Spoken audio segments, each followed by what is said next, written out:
Halo, selamat malam. Malam ini saya ingin berbagi cerita tentang pengalaman saya pergi ke Jepang. Tepatnya bagaimana saya bisa bekerja di Jepang.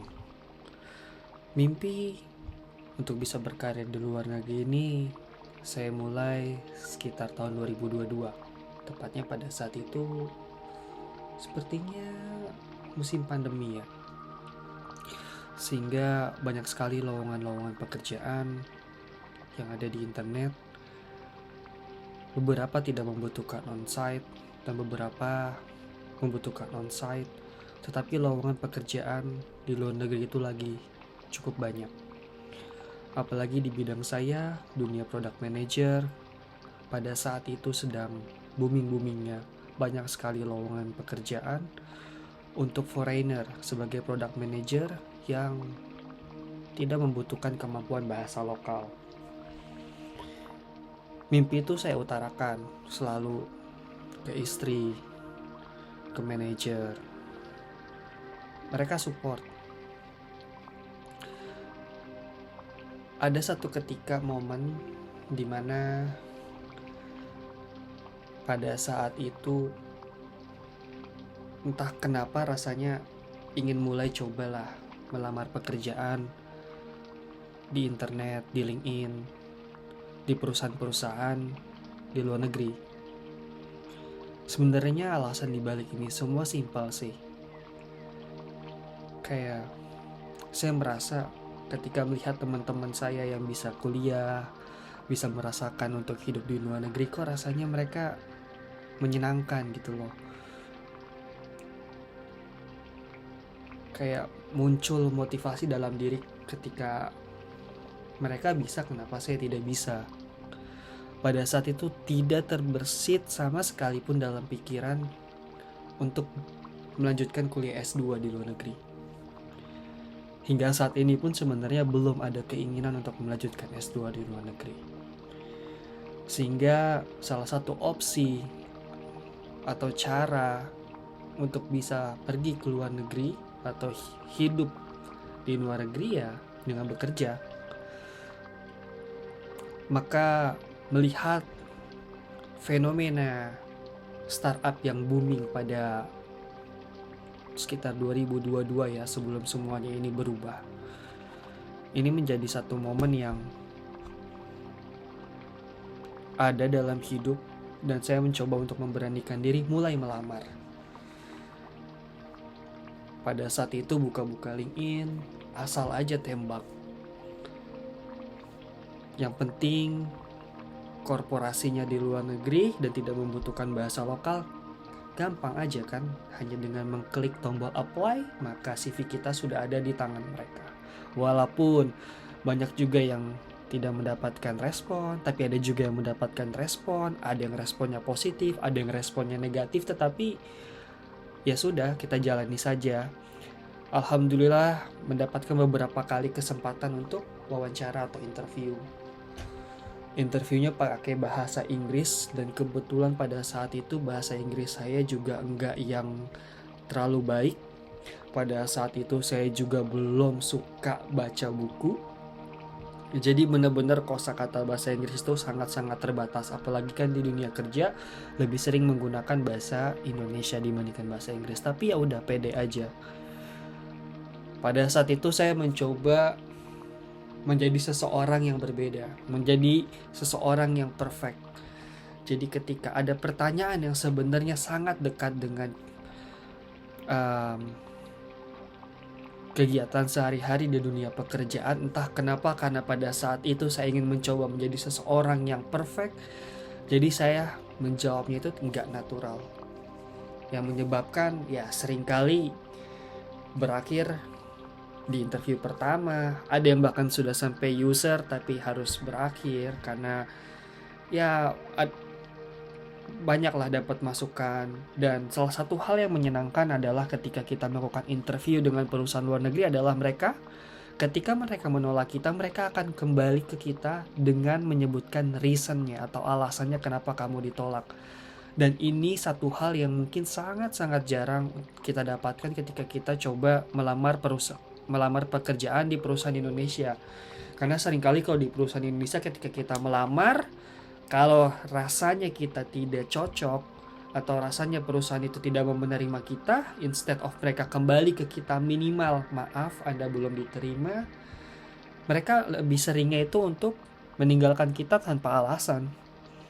Jadi ini yang sangat kadang tricky untuk mengevaluasi sebenarnya kita kurangnya di mana. Tetapi ketika kita melakukan interview dengan perusahaan luar, hampir semua perusahaan luar di mana saya melakukan interview, mereka selalu kembali ke saya dan mereka memberitahukan alasan kenapa saya belum dapat diterima. Maka dari feedback itulah saya dapat mengetahui di bagian mana saya kurang dan saya dapat juga mencoba untuk memperbaiki diri di interview berikutnya.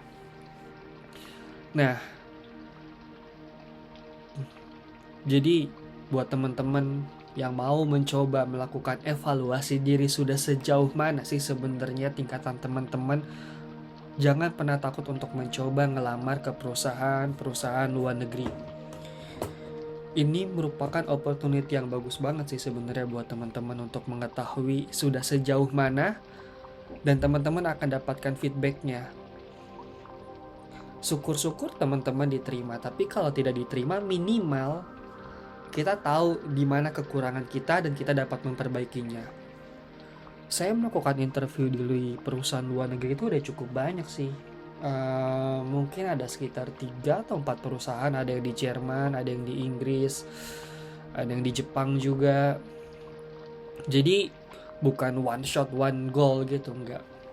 Teman-teman perlu pasti ya kembali lagi tergantung dari rezeki teman-teman ya. Bisa aja teman-teman one shot one goal, tapi bisa juga kayak berkali-kali, mungkin dari 5 interview yang gagal, mungkin nanti di interview ke-6 teman-teman gagal. Teman-teman berhasil. Tapi jadikanlah kayak setiap pengalaman interview adalah sebuah opportunity untuk teman-teman mengukur sudah sejauh mana tingkatan kemampuan teman-teman dibandingkan dengan kebutuhan market pada saat itu. Jadi sebagai bocoran, setiap tahun itu saya coba melakukan interview, walaupun ada yang saya terima, ada yang banyak yang gagal juga sih, tapi ada juga yang sampai ke offering. Ya jika offeringnya bagus ya tentu kenapa tidak untuk dipertimbangkan gitu loh. Tapi ini menjadi opportunity saya juga setiap tahun untuk mengukur sudah sejauh mana saya berkembang dan sudah sejauh mana saya fit dengan market yang ada. Itu jadi pengalaman yang baik juga. Dan kadang yang menarik adalah kadang pertanyaan pada interview yang teman-teman lakukan itu bisa jadi berulang di interview berikutnya, walaupun dengan perusahaan yang berbeda tapi pola pertanyaannya bisa sama. Itu saya temukan. Saya pernah wawancara di suatu startup, pertanyaannya adalah berapa jumlah Indomie yang terjual di Indonesia. Pada saat itu saya full ngeblank, gak tahu gimana jawabnya. Dan pada saat itu kebetulan syukurnya adalah karena saya coba menjawab ya dengan seadanya ya, dan saya dikoreksi sama interviewernya, dan saya jadi tahu bagaimana cara menjawab pertanyaan seperti ini. Lalu di 2 minggu kemudian saya ada interview di perusahaan lain dan menanyakan pertanyaan serupa, dan karena saya sudah mendapatkan insight bagaimana cara menjawab pertanyaan seperti ini, saya dapat menjawabnya dengan sangat-sangat lancar. Jadi ini benar-benar jangan pernah takut lah untuk gagal. Walaupun misalkan teman-teman gagal pada interview di perusahaan yang ini, mungkin memang pada saat itu belum jalannya, tapi seenggaknya teman-teman jadi tahu bagaimana kondisi market pada saat itu. Dan inilah yang saya pelajari dari interview di perusahaan-perusahaan luar negeri. Jadi pada tahun 2022 saya kayaknya interview sekitar 2 atau 3 perusahaan luar negeri, ada di Jerman sama kayak di Inggris juga ada, dan di Jepang juga. Pada saat itu gagal semua, nggak ada yang keterima. Ya udah, kita lanjutkan hidup saja seperti biasa, kita tambah skill lagi. Dan kebetulan pada saat tahun 2022 atau 2023 saya kedatangan satu member baru yang kebetulan dari luar negeri, jadi mengharuskan kita ketika kita memiliki rutinitas itu ketika berkomunikasi juga harus menggunakan bahasa Inggris. Jadi ini jadi satu kesempatan juga nih untuk saya untuk melatih sedikit kemampuan bahasa Inggris saya. Nah, pada tahun 2023 saya coba lagi. Jadi jeda dulu setahun, melanjutkan hidup, meningkatkan skill. Dan saya di tahun 2023 itu adalah tahun dimana saya mulai untuk membaca buku kembali. Jadi udah lama banget nggak pernah baca buku lagi, tapi entah di tahun 2023 saya lagi kepengen banget baca buku gitu loh. Jadi buku yang pada saat itu saya baca adalah The Lean Startup karyanya Eric Ries ya. Di sana itu saya ketika membaca buku yang saya baca kebetulan versi bahasa Inggris, jadi menambah kosakata juga, sekaligus benar-benar membaca buku itu membuka wawasan sih. Maksudnya terkadang kita itu melakukan sesuatu, sudah melakukan hal dalam kehidupan sehari-hari, tetapi kita nggak tahu bahwa sebenarnya ada teori loh untuk hal yang kita lakukan. Ternyata ada cara yang lebih bagus untuk melakukan hal yang biasa kita lakukan. Ada cara untuk mengoptimalkan hal-hal yang biasa kita lakukan. Dan dengan membaca buku itulah saya jadi tahu, ternyata hal-hal yang mungkin kesannya ini sudah biasa, ternyata ada teorinya loh. Dan kita jadi tahu, begini cara mengoptimalkannya. Nah, pada saat itu juga, di saat saya sedang rajin-rajinnya baca buku, saya coba untuk melamar lagi lah di perusahaan luar negeri. Saya tembak lagi CV saya rapikan, saya poles sedikit, saya tembak lagi CV saya ke beberapa perusahaan luar negeri. Kalau tidak salah ada 3 interview, lupa kayaknya dari Inggris sama yang terakhir dari Jepang. Yang dari Inggris, saya masih mencoba untuk menjadi seseorang yang perfect. Apalagi saya udah baca buku, saya tahu teorinya nih begini-begini cara jawabnya. Mungkin kalau ada pertanyaan seperti ini saya akan coba jawab secara lebih tekstual. Saya ikuti interviewnya. Ada beberapa pertanyaan basic lah di dunia product management sebenarnya ya. Cuman saya coba jawab karena saya masih mencoba untuk menjadi seseorang yang perfect dan ya benar hasilnya juga kurang natural, jadi pada saat itu tidak lolos. Tapi again, ini enaknya wawancara dengan perusahaan luar negeri, kita jadi tahu di mana kita harus memperbaiki diri kita benar-benar dikasih tahu kenapa kita nggak keterima. Nah di sini nih enaknya interview dengan perusahaan luar negeri ya. Interview yang kedua, tes lagi, masih gagal. Nah sebenarnya di interview yang ketiga, karena saya udah capek interview, pada saat itu juga udah lebaran, kayak udah mau nyerah aja lah, kayak capek lah juga, nanti mungkin pasti nggak keterima juga gitu loh. Kayak pada saat itu udah sempet kayak putus asa, cuman qadarullah istri bilang kayak udah jangan, ikutin aja, selesaikanlah apa yang sudah dimulai kayak gitu. Pada saat itu ya udah, saya coba lanjutkan. Pada saat itu saya coba untuk senatural mungkin. Saya akan jawab apa yang biasa saya lakukan. Saya nggak mau mencoba menjadi pribadi yang lain. Ya udah, kalau pertanyaannya A dan hal A itu udah biasa saya lakukan, saya akan jawab seperti apa yang saya lakukan di sini, senatural mungkin. Dan dengan kemampuan dan dengan beberapa insight yang saya dapat, ditambah dengan beberapa insight yang saya dapatkan ketika saya membaca buku si The Lean Startup itu ya, qadarullah keterima.